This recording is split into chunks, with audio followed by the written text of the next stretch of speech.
ሰላም ጤና ይስጥልን። የተወደዳችሁና የተከበራችሁ የቻናላችን ተከታታዮች የሐምሌ 3 2018 ዕለታዊ ወቅታዊ ማህበራዊና ኢኮኖሚያዊ ትኩስ መረጃዎችን ይዘንላችሁ ቀርበናል። በቅድሚያም ዋና ዋናዎቹን በማስቀደም እንጀምራለን። የአዲስ አበባ ከተማ አስተዳደር ከመኖሪያ መንደሮች ጋር በተያያዘ አዲስ መመሪያ ማውጣቱ ተሰምቷል። ምንድነው? የመመሪያውን ሙሉ ዝርዝር ወደ እናንተ ይዘናል። በሌላው መረጃችን የኢትዮጵያ ብሔራዊ ባንክ አሳልፎት የነበረውን ውሳኔ በተመለከተ ክልከላ መጣሉ ተሰምቷል። ይህንን ክልከላ በተመለከተም ሙሉ ዝርዝር መረጃውን እናደርሳለን። በሌላው መረጃችን ከመንግስት ሰራተኞች ጋር በተያያዘ እጅግ በጣም መልካም የሆነ ዜና ተሰምቷል። በዚህም ክፍያቸው በአስቸኳይ እንዲከፈላቸው ትዕዛዝ ስለመውጣቱ ሰምተናል። ከምን ጋር ተያይዞ ነው የሚሉትንና መሰል መረጃዎችን ወደ እናንተ እናደርሳለን። ቪዲዮን ላይክ፣ ቻናሉን ሰብስክራይብ እያደረጋችሁ እስከ መጨረሻው ድረስ ተከታተሉ። በቅድሚያ የኢትዮጵያ ብሔራዊ ባንክ አሳልፎት የነበረውን ውሳኔ በተመለከተ ክልከላ መጣሉ ተሰምቷል። የኢትዮጵያ ብሔራዊ ባንክ የአንበሳ ባንክ አክሲዮን ማህበር የ21ኛው ጠቅላላ ጉባኤ ያካሄደውን የቦርድ አባላት ምርጫ ውድቅ በማድረግና የ22ኛውን ጠቅላላ ጉባኤ በማካሄድ አዲስ የቦርድ አባላት እንዲመርጥ ባሳለፈው ውሳኔ ላይ ባንኩ አቅርቦት የነበረውን ቅሬታ ውድቅ ማድረጉን ገለጸ። አንበሳ ባንክ አክሲዮን ማህበር ባካሄደው 21ኛ ጠቅላላ ጉባኤ የቦርድ አባላትን ምርጫ አከናውኖ የነበረ መሆኑን፣ ነገር ግን የኢትዮጵያ ብሔራዊ ባንክ በደረሰው ጥቆማ መሰረት ልዩ ምርመራ በማድረግ የቦርድ አባላት ምርጫውን ውድቅ ማድረጉን ሪፖርተር የተመለከተው የብሔራዊ ባንክ ሰነድ ያስረዳል። ሆኖም የተላለፈው ውሳኔ በባንኩ የሚስተዋሉ የኩባንያ አስተዳደር ክፍተቶችን ለመቅረፍ የገንዘብ አስቀማጮችና የባለ አክሲዮን ጥቅም ለማስጠበቅና የፋይናንስ ዘርፉን ጤናማነት ለማስጠበቅ ታስቦ የተላለፈ በመሆኑ ነው። ውሳኔው ጸንቶ የሚቀጥል መሆኑን ያስታወቀው ብሔራዊ ባንክ ምርጫ አስፈጻሚነቱ 22ኛውን የባለ አክሲዮን ጠቅላላ ጉባኤ በማካሄድ አዳዲስ የዳይሬክተሮች ቦርድ ምርጫ ለማከናወን በተወሰነበት ተፈጻሚ ይሆናልም ተብሏል።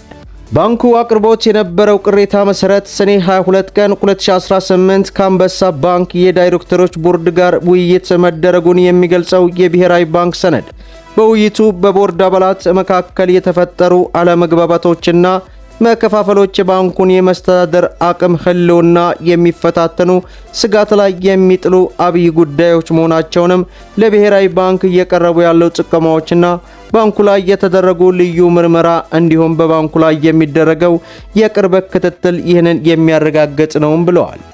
የባንኩ ቦርድ በቦርድ አባላት መካከል የሚቀርቡ የሂሳብ ልዩነቶችን በአግባቡ በማስተናገድና በብሔራዊ ባንክ የኩባንያ አስተዳደርና አግባብነት ያላቸው ተዛማጅ መመሪያዎች መሰረት ተዋህዶ ፈጥሮ የባንኩን ጥቅም መሰረት ባደረገ መንገድ ኃላፊነቱን መወጣት የሚጠበቅበት መሆኑን አመላክቶ፣ ሆኖም በባንኩ የቦርድ አባላት መካከል እየተስተዋሉ ያሉ ክፍፍሎችና ለመግባባቶች የተቋሙን ህልውናና የገንዘብ አስቀማጮችን ጥቅም ለአደጋ የሚያጋልጥ መሆኑን ሪፖርተር አስነብቦናል።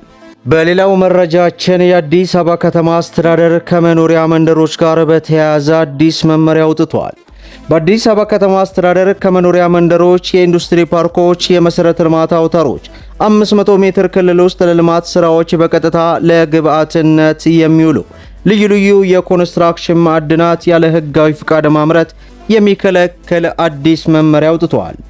የአዲስ አበባ ከተማ አካባቢ ጥበቃ ባለስልጣን በአዲስ አበባ ከተማ አስተዳደር ክልል ውስጥ የኮንስትራክሽን ማዕድናትን ለማምረት ፍቃድ በተሰጣቸው ወይንም በሚሰጣቸው ግለሰቦች፣ ማህበራት፣ የግልና የመንግስት ድርጅቶች ተፈጻሚ እንዲሆን ሰኞ ሰኔ 29 ቀን 2018 የኮንስትራክሽን ማዕድን ፍቃድ አፈጻጸም መመሪያ ቁጥር 191/2018 አውጥቷል።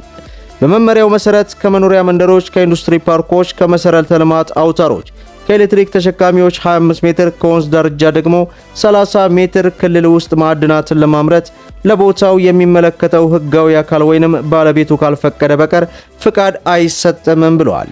በተጨማሪም ለመቃብርና ለሃይማኖታዊ ጉዳዮች በተከለሉ ቦታዎች የቅድመ ታሪክ ቅሪቶች ባሉባቸው ወይንም ብሔራዊ መታሰቢያ በቆሙባቸው ለመሰረተ ልማት አውታሮች በተከለሉ የተፈጥሮ አካባቢ ጥበቃ ወይንም በብሔራዊ ፓርክ ከተከለሉ ስፍራዎች የኮንስትራክሽን ማዕድናትን አምርቶ መጠቀም እንደማይቻል መመሪያው ላይ ሰፍሯል። ማንኛውም ሰው የኮንስትራክሽን ማዕድን ለማምረት ከባለስልጣኑ ፍቃድ ማግኘት እንዳለበት ለመንግስት ልማትና ለህዝብ አገልግሎት ወይንም ለንግድ ላልሆነ ዓላማ ባለስልጣኑ በማስፈቀድ የኮንስትራክሽን ማዕድን አምርቶ እንዲጠቀምም በመመሪያው ላይ ተፈቅደዋል። ህጋዊ የመሬት ባለይዞታ የሆነ ሰው ለንግድ ላልሆነ ዓላማ ለግንባታ ብቻ በግል ይዞታው ውስጥ ክፍያና ፍቃድ ሳያስፈልገው አምርቶ መጠቀም እንዲችል በመመሪያውም ተካቷል። መንግስታዊ ፕሮጀክት ያላቸውና የመንግስትና የልማት ድርጅቶች የማምረት ፍቃድ ከባለስልጣኑ ማግኘት በየወሩ ያመረቱትን ምርት ሪፖርት ወደ ገበያ በማቅረብ የመጀመሪያው ሳምንት ሰኞ ማቅረብ እንዳለባቸውም በመመሪያው ላይ ተካቷል። መንግስታዊ ድርጅቶች ስራን እያከናወነ ማህበራዊ ልማቶችንና ጎን ለጎን የመልሶ ማልማት ግዴታ ማከናወን እንዳለበት ተጠቅሶ ጥቁር ድንጋይ፣ ገረጋንቲ፣ ቀይ አሸዋ፣ ቀይ አፈር፣ ነጭ የግንብ ድንጋይ ወይንም ጥርብ ድንጋይ፣ የወንዝ አሸዋ ወይንም ጠጠርና ሌሎች ተመሳሳይ የኮንስትራክሽን ማዕድናት ፍቃድ የሚሰጣቸው ምርት አይነት ናቸውም ተብለዋል።